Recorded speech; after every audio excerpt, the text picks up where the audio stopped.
औज़ुबिल्लाहिमिनश्शैतानिर्रजीम बिस्मिल्लाहिर्रहमानिर्रहीम। शुरू करते हैं खालिक ज़ुल-जलाल के बाबरकत नाम से, जिसने हमें इंसान पैदा किया, अशरफुल मखलूक़ात बनाया, सबसे बड़ी बात आला अफ़ज़ल नबी अता फ़रमाया। उस नबी का फरमान है कि इल्म हासिल करो माँ की गोद से कब्र की आगोश तक। उसी इल्म के हसूल के लिए मैं, आप और बाकी सब लोग सरगर्म हैं। मंज़िल उसे मिलेगी जो शख्स मेहनत करेगा। मैं हूं दरवेश Mohammad, MSc botany 4th semester से। मेरा जो आज का लेक्चर है, टॉपिक है, वो है central role of amino acid on nitrogen utilization and plant growth. आज के कंटेंट में हम देखेंगे senescence and nitrogen remobilization, amino acid and nitrogen fixation, free amino acid and plant growth. So हम चलते हैं अपने फर्स्ट स्लाइड की तरफ। जो फर्स्ट स्लाइड है, इसमें हम देखेंगे सेनेसेंस एंड नाइट्रोजन रीमोबिलाइजेशन। सबसे पहले हमें पता होना चाहिए कि भाई सेनेसेंस और नाइट्रोजन रिमोबिलाइजेशन क्या होते हैं। अब बेसिकली जो सेनेसेंस है, इसके लिए एक वर्ड इस्तेमाल होता है।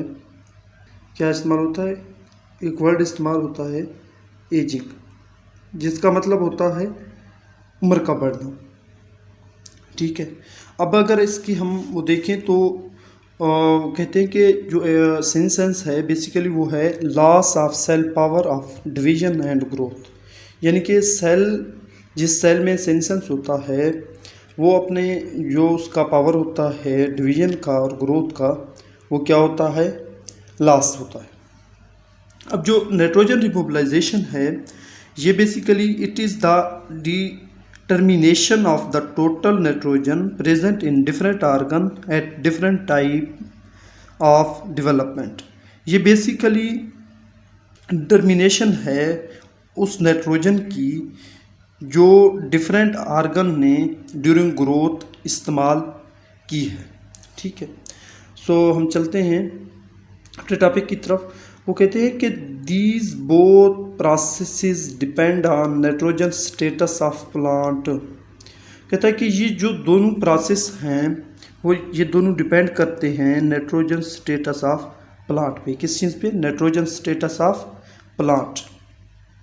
यानी कि ये जो दोनों प्रोसेस सेनेसेंस और नाइट्रोजन रिमोबिलाइजेशन हैं, ये नाइट्रोजन की मिकदार जो प्लांट में होती है उस पर डिपेंड करते हैं। आगे वो कहता है कि they are closely related to rates of protein synthesis and degradation. कि ये जो दोनों प्रोसेस हैं, ये क्लोजली रिलेट करते हैं प्रोटीन सिंथेसिस मतलब प्रोटीन का बनना, एंड डिग्रेडेशन का मतलब जो होता है बेसिकली वो होता है तोड़ फोड़। कि ये प्रोटीन सिंथेसिस और उसकी डिग्रेडेशन से ये दोनों प्रोसेस रिलेट करते हैं। नेक्स्ट वो कहता है कि amino acid are building blocks of protein and also product of these hydrolysis. कि जो अमीनो एसिड है वो बिल्डिंग ब्लॉक ऑफ प्रोटीन है। अब हमें पता है कि अमीनो एसिड जो हैं वो बिल्डिंग ब्लॉक ऑफ प्रोटीन हैं। बहुत सारे अमीनो एसिड पेप्टाइड बॉन्ड मिल के प्रोटीन बनाते हैं। ठीक है। और प्रोडक्ट ऑफ देयर हाइड्रोलाइसिस, और जब प्रोटीन टूटता है तो उससे भी क्या बनता है? अमीनो एसिड बनता है।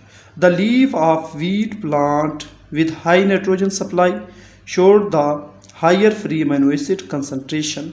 ये एक साइंटिस्ट था, गुडमैन एट ऑल 1999 में इसने कहा कि जो लीव्स ऑफ व्हीट प्लांट हैं उनमें अगर नाइट्रोजन की सप्लाई हाई हो तो उनके लीव्स में फ्री अमीनो एसिड की जो कंसंट्रेशन है वो भी हायर होगा। During senescence nitrogen metabolism in the wheat flag leaf is direct toward the synthesis of glutamine. ये दो साइंटिस्ट थे, पीटर एंड वैन लेरे। 1994 में इन्होंने कहा कि सेनेसेंस के दौरान जो नाइट्रोजन मेटाबॉलिज्म होता है वीट के लीफ में, वो डायरेक्ट किया जाता है for the synthesis of glutamine. यानी कि उसके ज़िम्मे जो काम लगाया जाता है वो क्या लगाया जाता है? Synthesis of glutamine. ठीक है। नेक्स्ट देखते हैं कि also free amino acid are product of protein hydrolysis. ये हम ऊपर भी पढ़ चुके हैं कि जो फ्री अमीनो एसिड है वो क्या है? प्रोटीन हाइड्रोलाइसिस के प्रोडक्ट है। High nitrogen supply produce an increase in the level of both cytokinin and free amino acid. जो हाई नाइट्रोजन सप्लाई है वो क्या करता है, produce an increase in the level of both cytokinin and free amino acid. अगर high nitrogen supply हो plant को तो उससे क्या होता है, एक तो साइटोकाइनिन की जो है वो कंसंट्रेशन, साइटोकाइनिन बेसिकली जो है वो एक प्लांट हार्मोन है, उसकी जो कंसंट्रेशन वो इंक्रीज करती है, और जो फ्री अमीनो एसिड है उसकी concentration, which result of delayed senescence, जो क्या करते हैं सेंसेंस जो है उसको डिले कर देते हैं, यानी कि उसको कम कर देते हैं, हम ऐसे कहते हैं। नेक्स्ट हमारा जो वो है यहाँ इस डायग्राम में हम देखेंगे कि प्लांट जो हैं वो नाइट्रोजन किस तरह अपटेक करते हैं। इससे पहले कि हम इस डायग्राम को देखें, यहाँ कुछ टर्म इस्तेमाल हुए हैं, जिस तरह NAE इस्तेमाल हुआ है, NRE और NUPE, कि बेसिकली ये हैं क्या। ये जो NRE है ये है नाइट्रोजन रीमोबिलाइजेशन एफिशिएंसी, और NAE जो है ये है नाइट्रोजन एब्जॉर्प्शन एफिशिएंसी, और NUPE जो है ये बेसिकली एक टर्म इस्तेमाल होता है NUE, nitrogen use efficiency. NUE क्या इस्तेमाल होता है, एक टर्म इस्तेमाल होता है NUE, नाइट्रोजन यूज एफिशिएंसी। अब ये जो है फर्दर दो कंपोनेंट में इस्तेमाल वो होता है, तकसीम होता है। एक है NUPE, ठीक है, NUPE जो है ये येलो बबल होते हैं, और दूसरा जो है वो NUTE, वो होते हैं बेसिकली ऑरेंज बबल, ठीक है। अब जो NUPE जो है ये है बेसिकली नाइट्रोजन अपटेक एफिशिएंसी, और जो NUTE है वो है नाइट्रोजन यूटिलाइजेशन एफिशिएंसी। अब जो नाइट्रोजन अपटेक एफिशिएंसी हम देखें तो ये सिर्फ जो रूट है वो नाइट्रोजन अपटेक करते हैं, और यूटिलाइजेशन की अगर हम देखें तो वो फर्दर कन्वर्ट हो रहा है NAE एब्जॉर्प्शन एफिशिएंसी और नाइट्रोजन रीमोबिलाइजेशन एफिशिएंसी। सो हम देखते हैं कि सबसे पहले अगर हम देखें तो रूट्स जो हैं वो नाइट्रोजन अपटेक कर रहे हैं, ठीक है। ये नाइट्रोजन जा रहा है कहाँ, and reserve in vegetative organ, ये वेजिटेटिव आर्गन की तरफ जा रहा है। रिजर्व का मतलब वहाँ जाके ये स्टोर हो रहा है, ठीक है। अगर डायरेक्ट हम देखें तो ये कुछ यहाँ वेजिटेटिव आर्गन में रिजर्व हो रहा है, और बाकी जो है ये फर्दर जा रहा है ग्रोथ ऑफ यंग लीव्स, ठीक है, फ्लक्स ऑफ एंटेकिना, ये जा रहा है growth of young vegetative tissues और सीड फिलिंग एंड मैचुरेशन के लिए, ठीक है। ये डायरेक्ट एलोकेशन फॉर ग्रोथ और स्टोरेज। एलोकेशन का अगर हम मतलब देखें तो वो होता है तखमिया लगाना, अंदाज़ा लगाना, ठीक है। तो ये प्लांट जो है डायरेक्ट स्टोर करने के लिए एलोकेट करता है जो उसको यंग टिश्यूज़ के लिए ज़रूरत होती है, या फिर सीड फिलिंग और उनकी मैचुरेशन के लिए। अब वो आगे जो है वो कहता है कि जो flux of and taken up है उसे जाहिर किया जा रहा है रेड एरोज से। किस चीज़ से? रेड एरोज से, रेड से जाहिर किया जा रहा है। और जो फ्लक्स ऑफ एंडोजीनस एंड रिमोबिलाइजेशन है उसे जाहिर किया जा रहा है ब्लू से। किस चीज़ से? ब्लू से। ये एक साइंटिस्ट था सेलोन एट आल, इसने 2014 में कहा कि जो फ्लक्स ऑफ एंटेकिन अप है उसे जाहिर किया जा रहा है रेड एरो से, और फ्लक्स ऑफ जो एंडोजीनस नेटवर्क फ्लक्स जो है बेसिकली वो भाव होती है, ठीक है। अब यहाँ अगर हम देखें तो नाइट्रोजन रिमोबिलाइजेशन के बाद यहाँ सेनेसेंस जो है वो क्या हो रहा है। अब जो एंडोजीनस बेसिकली होता है, ठीक है, ये क्या होता है जो मौजूद होता है अंदर की जो नाइट्रोजन, मतलब जो है जो प्लांट ने स्टोर किया होता है, ठीक है, उसकी जो बहाव है वो किस तरह। और रिमोबिलाइजेशन के हमने पढ़ा था कि ये जो है डिटर्मिनेशन है, डिटरमाइन करता है कि कौन सा आर्गन ड्यूरिंग ग्रोथ कितना वो इस्तेमाल करता है नाइट्रोजन। नेक्स्ट हमारा जो टॉपिक है वो amino acid and nitrogen fixation. कहता है in leguminous plant symbiotic nitrogen fixation is important of nitrogen for growth. Leguminous plant कौन से हैं? ये बेसिकली जो लेग्यूम फैमिली के हैं, बीन्स हो गया, पीज हो गया, ठीक है। इनमें सिम्बायोटिक नाइट्रोजन फिक्सेशन जो है इंपॉर्टेंट होता है। सिम्बायोटिक नाइट्रोजन फिक्सेशन जो है बेसिकली सिम्बायोटिक रिलेशन जो होता है बिटवीन टू ऑर्गेनिज्म होता है, ठीक है। अब प्लांट और जो माइक्रो ऑर्गेनिज्म उनके दरमियान जो रिलेशन है वो सिम्बायोटिक रिलेशन होता है, ठीक है। प्लांट जो माइक्रो ऑर्गेनिज्म होते हैं उनको खुराक प्रोवाइड करता है और बदले में जो सिम्बायोटिक जो माइक्रो ऑर्गेनिज्म होते हैं वो क्या प्रोवाइड करते हैं? इन्हें नाइट्रोजन फिक्स करके देते हैं। नेक्स्ट वो कहता है कि nitrogen fixation is inhibited by supply of alternative source of nitrogen as NO3 और NH4 although the mechanism of this inhibition is unclear।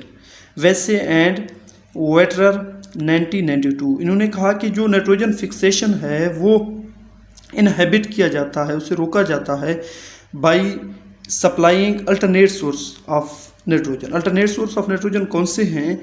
NO3 और NH4। आल्तो उसने कहा कि जो इसका मैकेनिज्म है कि वो किस तरह इनहेबिट करता है वो अभी क्लियर नहीं है। Some models involving amino acid supply have been suggested. ये कुछ साइंटिस्ट थे, person eight Al 1993, यूडवाल्डी and Khan 1993। इन्होंने कहा कि कुछ मॉडल जो हैं involving amino acid supply have been suggest किए गए, ठीक है। One of these model propose that the bacteroid is not able to simulate ammonia. इनमें से एक मॉडल ने कहा, क्या कहता है? वो कहता है कि जो बैक्टीरियाइड्स हैं वो सिमुलेट नहीं कर सकते, यानी कि वो जो नाइट्रोजन है उसे क्या नहीं कर सकते? अमोनिया को सिमुलेट नहीं कर सकते, यानी यूज़ नहीं कर सकते। The bacteroid nitrogen metabolism depend on the glutamate supply from plant. जो बैक्टीरियाइड नाइट्रोजन मेटाबॉलिज्म है बैक्टीरियाइड में, वो किस चीज़ पे डिपेंड करता है कि प्लांट उसे कितना ग्लूटामाइट जो है वो सप्लाई कर रहा है। Feedback regulation of nitrogenase by phloem nitrogen has been proposed कि जो नाइट्रोजिनेज की फीडबैक रेगुलेशन है वो किस चीज़ उसके लिए क्या प्रोपोज किया गया कि जो फ्लोएम नाइट्रोजन है वो उसे क्या करे? रेगुलेट करे, ठीक है। उसकी फीडबैक रेगुलेशन जो है वो फ्लोएम नाइट्रोजन करे, ठीक है। आगे एक स्पीशी है Vicia faba that glutamate and asparagine supplied through cut root decreased acetylene reduction activity ओटी बोटिंग एंड सिल्सबरे 1993। ये दो साइंटिस्ट थे, उन्होंने कहा कि जो विसिया फोबा प्लांट है इसमें अगर इसको ग्लूटामेट और एस्परजेन जो है सप्लाई किए जाएं थ्रू कट रूट्स, ठीक है, तो ये क्या कर देते हैं? जो एसिटाइलिन की रिडक्शन है उसे डिक्रीज़ कर देते हैं। नेक्स्ट चलते हैं। नेक्स्ट हम देखते हैं कि प्लांट जो है वो नाइट्रोजन को किस तरह जो है फिक्स करते हैं, ठीक है। अब जो एटमॉस्फेरिक नाइट्रोजन होता है, हमें पता है कि एटमॉस्फेयर में जो नाइट्रोजन है वो 78% नाइट्रोजन मौजूद होता है। अब उसे प्लांट डायरेक्टली इस्तेमाल नहीं कर सकते, जो मुख्तलिफ माइक्रो ऑर्गेनिज्म हैं उसके ज़रिए उसे क्या करते हैं? फिक्स करते हैं, ठीक है। अब जो नाइट्रोजन है, ठीक है, अब उसे किस तरह इस्तेमाल फिक्स करते हैं? एक बैक्टीरिया है राइजोबिया, ठीक है, वो क्या करता है? नोड बनाता है। ये जो राइजोबिया हैं ये क्या करते हैं? प्लांट को नाइट्रोजन फिक्स करके देते हैं। अब जब प्लांट में नाइट्रोजन की जो कंसंट्रेशन है वो लो हो तो वो क्या करते हैं? फ्लोवेनाइड जो है वो सक्रीट करते हैं, फ्लेवोनाइड, ठीक है, ये सक्रीट करते हैं होस्ट, यानी कि जो प्लांट है वो सक्रीट करता है। ये सक्रीट करने के बाद जो फ्लेवोनाइड ये क्या करता है? एक्टिवेट करता है प्रोडक्शन ऑफ स्पेसिफिक लिपोकीटो ओलिगोसैकेराइड, जो कि एक सिग्नलिंग कंपाउंड है, और वो क्या करता है? सिग्नल देता है नोड फैक्टर को, वो एक्टिवेट करता है नोड फैक्टर को, ठीक है। अब ये जो नोड जीन होते हैं ये क्या करते हैं? नर्वुलेशन करते हैं रूट्स में। अब ये जो नोड्स हैं ये क्या करते हैं? नाइट्रोजन को फिक्स करते हैं, ठीक है, N2NH3 में, और NH3 जो है ये फर्दर कन्वर्ट हुआ अमोनिया में और अमोनिया को लीव्स जो ना फर्दर जो प्लांट्स के ऑर्गन होते हैं वो क्या करते हैं, इस्तेमाल करते हैं। अब इसके लिए एनर्जी की ज़रूरत होती है। एनर्जी जो है वो लाइट से, ये देखें लाइट से आ रही है, फोटोसिंथेसिस हुआ, फोटोसिंथेसिस के ज़रिए यहाँ एनर्जी, और एनर्जी जो है यहाँ नोड्स के पास आया। ठीक है, ये नोड्स इन्होंने एटीपी वगैरह इस्तेमाल करके, ठीक है, जो वो है क्या कहते हैं उसको, बैक्टीरिया ने फिक्स किया और फिर प्लांट ने फर्दर उसको क्या किया, फर्दर जो है प्लांट उसे यूटिलाइज़ कर रहा है और उसे मुख्तलिफ फंक्शन के लिए इस्तेमाल कर रहा है। इसे देखते हैं। नेक्स्ट जो है वो है free amino acid and plant growth. Free amino acid on different process related to nitrogen utilization and plant growth, in which nitrogen uptake and plant growth would be regulated in an homeostatic way। वो कहता है कि जो free amino acid हैं वो on different process relate करता है किस चीज़ से, नाइट्रोजन यूटिलाइजेशन और प्लांट ग्रोथ से, in which plant nitrogen uptake and plant growth would be regulated, जहाँ प्लांट ग्रोथ और नाइट्रोजन अपटेक जो है वो रेगुलेट होते हैं इन हेमोस्टेटिक वे। ये जो हेमोस्टेसिस है ये बेसिकली बैलेंस है बॉडी का, ठीक है, इंटरनल बॉडी स्टेट का, जो कि प्लांट की सर्वाइवल और उसके ग्रोथ के लिए इम्पॉर्टेंट होता है। Under normal growth condition free amino acid is necessary in order to meet any changes in protein synthesis and growth rate. के नॉर्मल ग्रोथ कंडीशन में जो है फ्री अमीनो एसिड नेसेसरी होता है to meet any change in protein synthesis and growth rate.